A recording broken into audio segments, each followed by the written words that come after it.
Captain रे होशियारी से दुश्मनों को चालाकी से धोखा देता रहा और आखिरकार उन्हें शिकस्त दे दी। खजाने का सीना खोला गया और अंदर सोने के सके, चमकते हीरे और कीमती जवाहरात भरे थे। हम जीत गए, खजाना हमारा है। कज़ाकों ने खुशी से जश्न मनाया।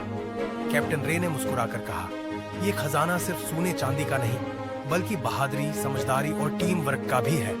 जब वो वापस अपने जहाज पर जाने लगे, सूरज समंदर में डूब हो रहा था और समंदर की हवाएं उनकी कामयाबी की गवाह बन रही थी। कहानी का सबक, बहादुरी और हौसला हर मुश्किल को आसान बना देता है। समझदारी और चालाकी ताकत से ज्यादा मजबूत होती है। लालच नुकसान पहुंचा सकता है, जबकि ईमानदारी कामयाबी की कंजी है।